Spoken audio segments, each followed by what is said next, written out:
Bonjour à tous et bienvenue dans cette nouvelle vidéo. J'espère que vous allez bien. Je suis ravie de vous retrouver pour une nouvelle petite session dans notre sketchbook. Avant de vraiment se lancer, je voulais vous dire quelque chose à propos de YouTube. Je me suis rendu compte qu'il ne m'envoie plus les notifications quand j'ai de nouveaux messages. Je ne sais pas pourquoi, je n'ai absolument pas touché aux paramètres. Et je suis allée checker sur l'application les notifications et j'ai bien sélectionné recevoir des notifications quand les gens laissent un commentaire. Donc je ne sais pas pourquoi. Il me le dit quand les gens répondent, mais pas quand ils laissent un commentaire. Tout ça pour vous dire que donc si je ne vois pas vos commentaires, si je vous réponds pas en fait, c'est que j'ai pas vu le message. Donc ce que je fais, c'est que je vais aller de temps en temps sur mon YouTube Studio et j'ai un filtre pour voir les commentaires auxquels je n'ai pas répondu et comme ça je peux voir les gens auxquels j'ai pas répondu. Donc je vais essayer de répondre à tout le monde. Je répondrai un petit peu en retard, mais c'est pas grave. Et quoi qu'il en soit, merci infiniment pour tous vos commentaires, ils sont vraiment, vraiment très utiles. Et je suis désolée si je réponds pas tout de suite, mais je tâcherai de répondre à tout le monde. En tout cas, merci à vous.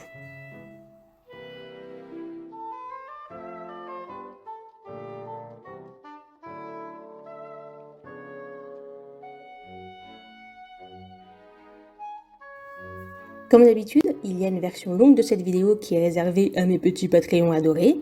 Merci à eux pour leur soutien. Et bien sûr, merci à toutes les personnes qui me soutiennent également sur les autres réseaux sociaux, que ce soit sur Instagram ou que ce soit sur YouTube. Merci à vous, merci pour vos commentaires, merci pour vos likes, ça aide énormément la chaîne. Donc merci à vous tous.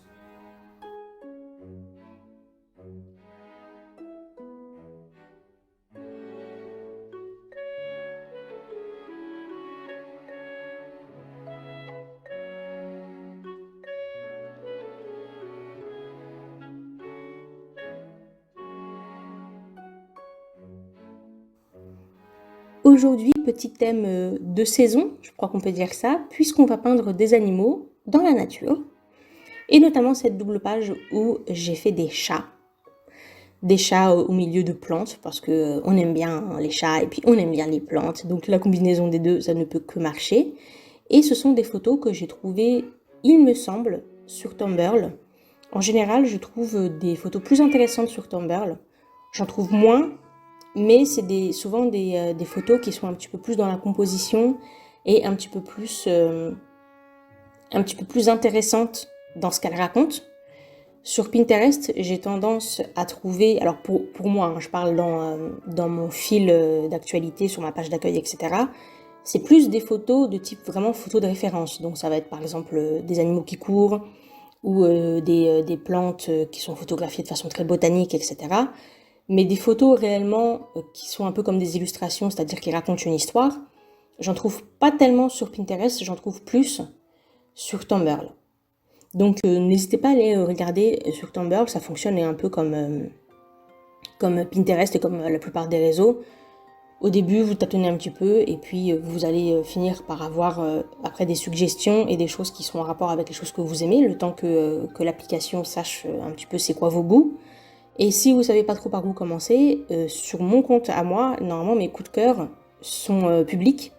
Donc toutes les photos que je like, vous pouvez les retrouver et déjà, je pense que vous trouverez vraiment beaucoup de bonnes images pour vous inspirer. C'est un peu de tout, hein. Il y a des images de l'espace, il y a des illustrations, il y a des pages de BD, il y a des extraits de manga, il y a des photos botaniques, il y a des illustrations un petit peu à l'ancienne sur les animaux, enfin bref, il y a un petit peu de tout, donc n'hésitez pas à les regarder si vous cherchez un petit peu d'inspiration.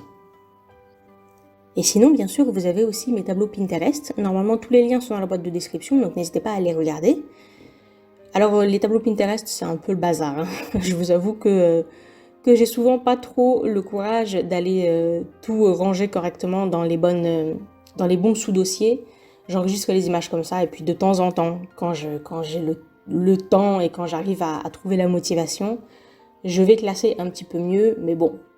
Ça n'empêche que les photos sont enregistrées, donc pareil, hein, si vous cherchez de quoi vous inspirer ou que vous savez pas trop au début comment vous en servir, c'est pas mal pour commencer d'aller sur le compte de quelqu'un qui a peut-être des inspirations similaires aux vôtres. Et comme ça, vous pouvez liker, enregistrer vous-même les photos. Et du coup, Pinterest va commencer à comprendre ce que vous aimez et après, vous aurez votre propre page d'accueil avec des suggestions qui vous plairont davantage.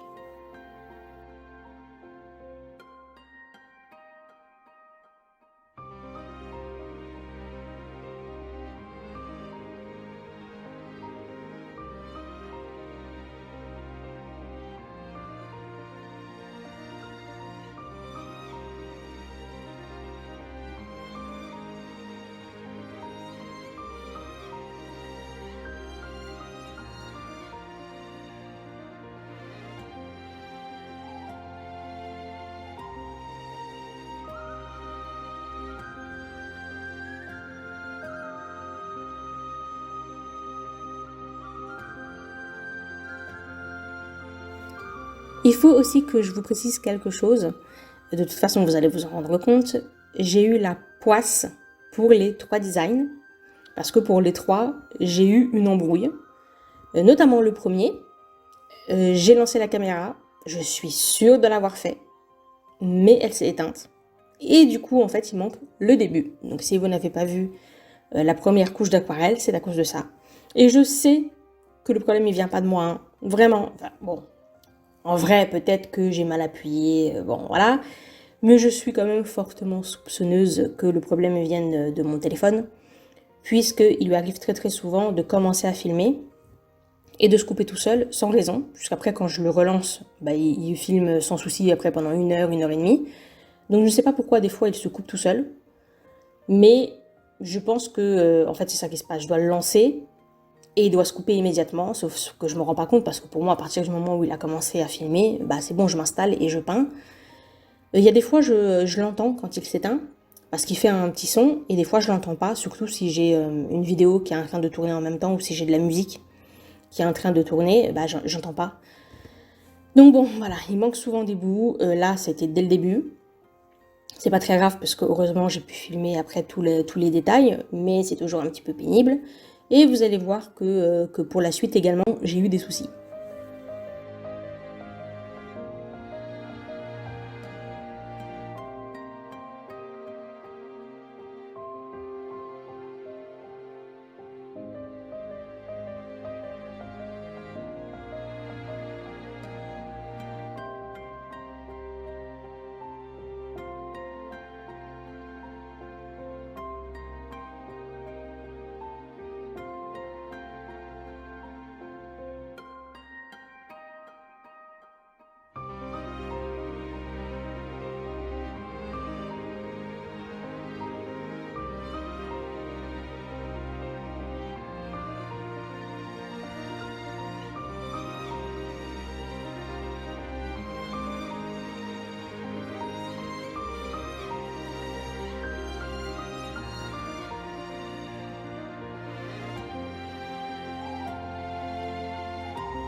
Un petit mot sur la première illustration.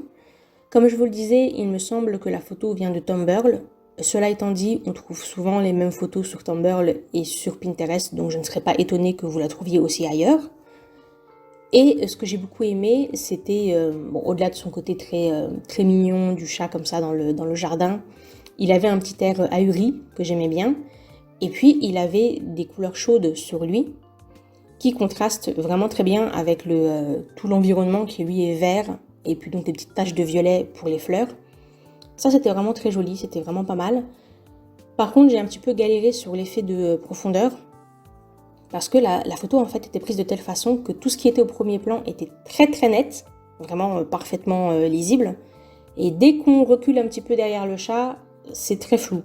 C'était juste la nature, elle est réduite à des taches de couleurs, à des espèces de petits blobs comme ça de couleurs, qui font qu'on comprend bien que derrière lui il y a des buissons, d'autres fleurs, etc. Mais c'était pas évident à représenter. J'ai fait de mon mieux, et puis ça m'a fait un petit exercice. Des fois il faut un peu essayer des nouvelles choses, même si le résultat n'est pas toujours très probant, au moins j'ai essayé.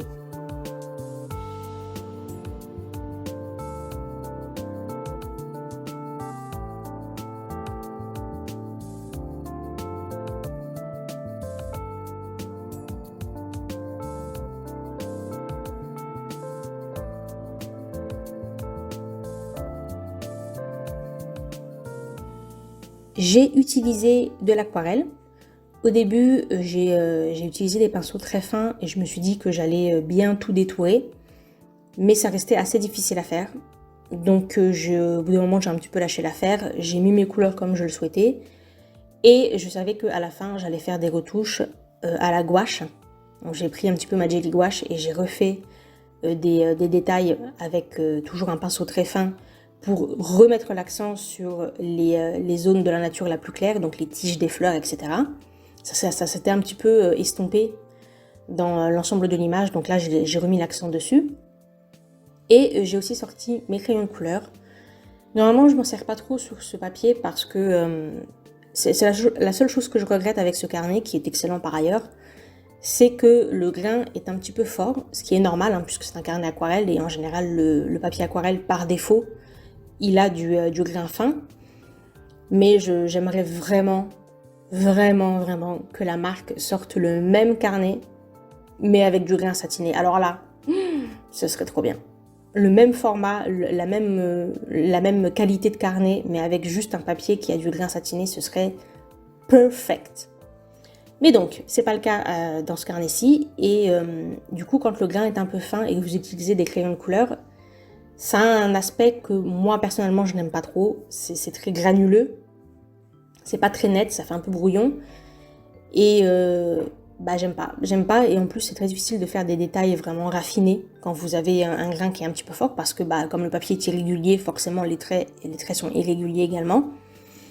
Mais là, comme il y avait juste des petites retouches à faire et que le reste c'était le fond, et que le fond, comme c'est la nature, ça me dérange pas qu'il y ait un petit peu plus de texture et que ce soit un petit peu moins net, ça va, ça passe. Donc là j'ai pu me lâcher un petit peu plus avec les crayons de couleur.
Deuxième illustration. Donc là aussi, un chat dans un jardin. Donc il était pépouze sur sa petite barrière avec cet énorme arbre fleuri derrière lui. Donc c'était une très jolie photo. Et alors pour cette illustration, il y a eu non pas une, mais deux catastrophes. Ah ouais, carrément. Premièrement, la caméra. La caméra, je ne sais pas pourquoi, pendant un bon moment, elle était parfaitement placée. Et puis d'un coup, elle s'est mise à glisser, le support s'est mis à glisser vers moi, et évidemment, je ne m'en suis pas rendu compte. Donc au bout d'un moment, j'étais plus du tout dans le cadre. En fait, quand j'ai revisionné après le clip, bah, j'ai vu que, au fait, au fur et à mesure, la caméra glisse, et à la fin, on voit plus du tout ce que je fais. Bon, du coup, j'ai retiré cette partie-là. Vous verrez que la partie où je suis encore à peu près dans le cadre, et vous pouvez quand même à peu près voir ce que je fais. Écoutez, je ne sais pas. Je ne sais pas ce qui s'est passé.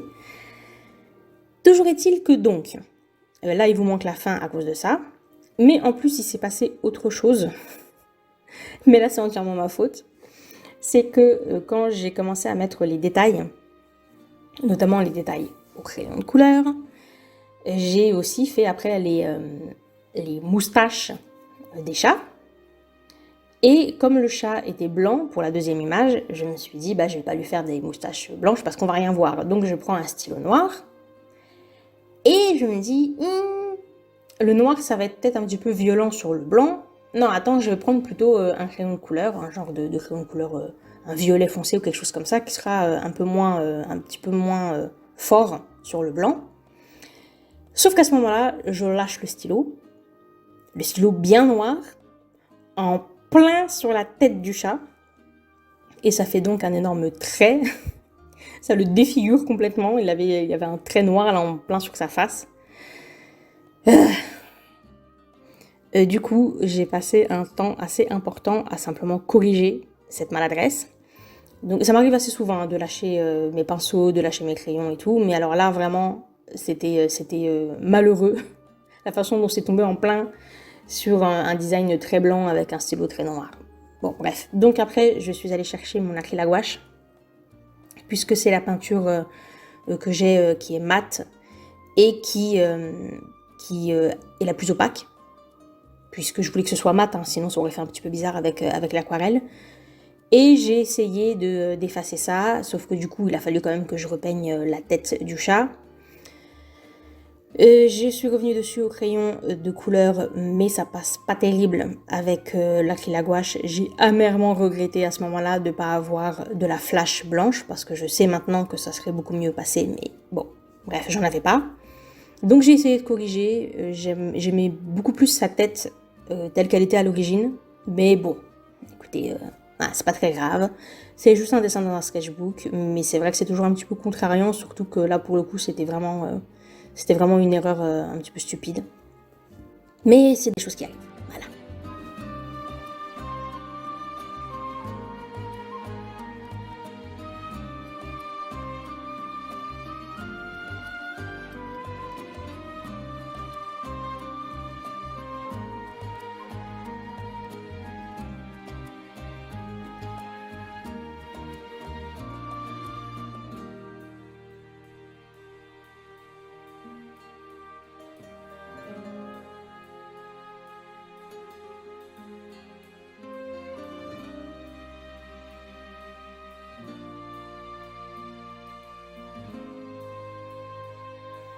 Puisque je parlais du carnet, je ne suis pas peu fière de vous dire qu'on approche à grands pas de la fin.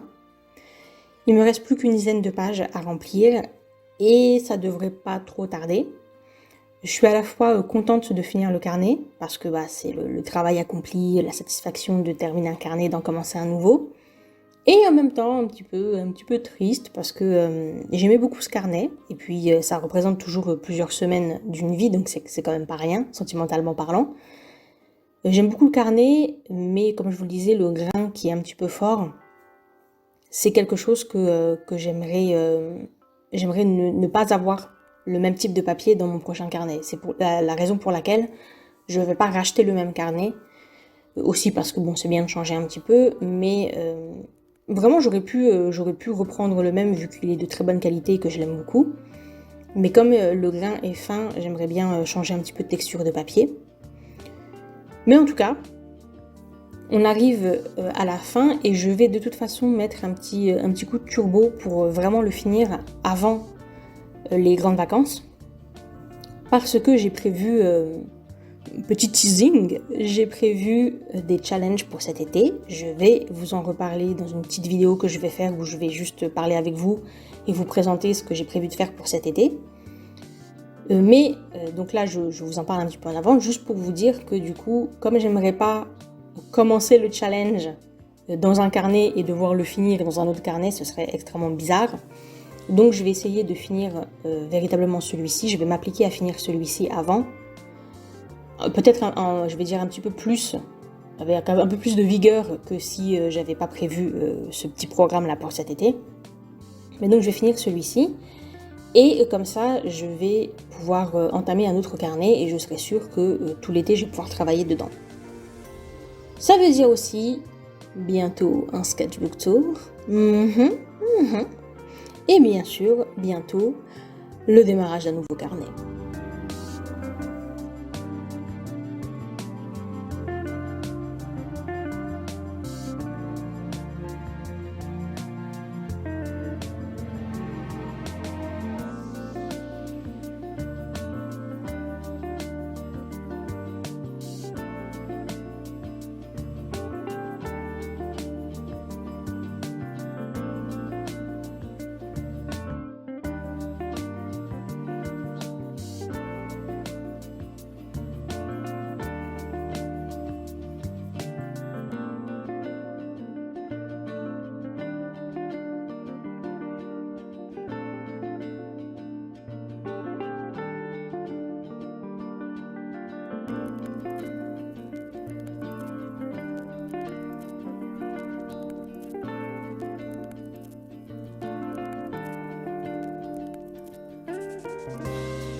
Au final, malgré les petits incidents, j'aime assez la double page. J'aime bien le fait qu'elle soit thématique, puisque dans les deux cas, on a des chats dans un jardin.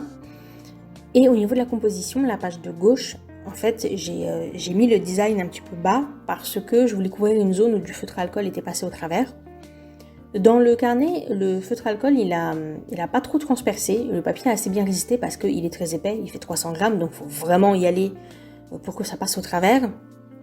Mais il y a certaines marques qui sont, je sais pas, dans leur composition, je sais pas si elles ont plus de teinture ou plus d'alcool ou quoi, mais du coup, elles transpercent un peu plus facilement. C'était le cas ici, donc j'ai placé le design là parce que je savais que comme les couleurs allaient être très saturées, ça allait totalement couvrir le feutre à alcool. Et effectivement, on ne le voit plus du tout. Et pour la page d'en face, je me suis dit que j'allais pas mettre le deuxième chat à la même hauteur parce que sinon ça allait faire un petit peu bizarre. Du coup, je l'ai mis beaucoup plus haut. Et je trouve que ça rend mieux comme ça au niveau de la composition, mais j'ai pas prévu de dessiner ou de peindre dans les espaces qui sont laissés vides. Je pense que je vais plutôt m'en servir pour coller des choses, puisque comme je vous le disais, j'aime bien l'idée de garder un petit peu des souvenirs. Et quand il y a des petits espaces comme ça qui sont un petit peu difficiles à remplir, où j'ai pas spécifiquement envie de me forcer à dessiner quelque chose dedans, parce que le format, enfin la place qui reste est un petit peu étrange, bah je profite de ce genre d'espace pour coller les choses que j'ai envie de coller, mettre des washi tape, mettre des petits emballages de choses, etc.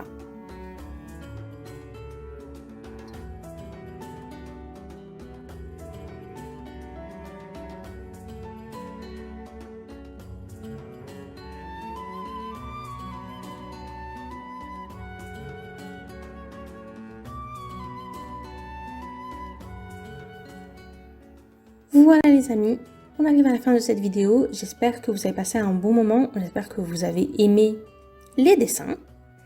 On se retrouve la semaine prochaine normalement pour tester les écolines, les fameuses écolines que j'ai achetées pendant mon dernier haul du Géant des Beaux-Arts.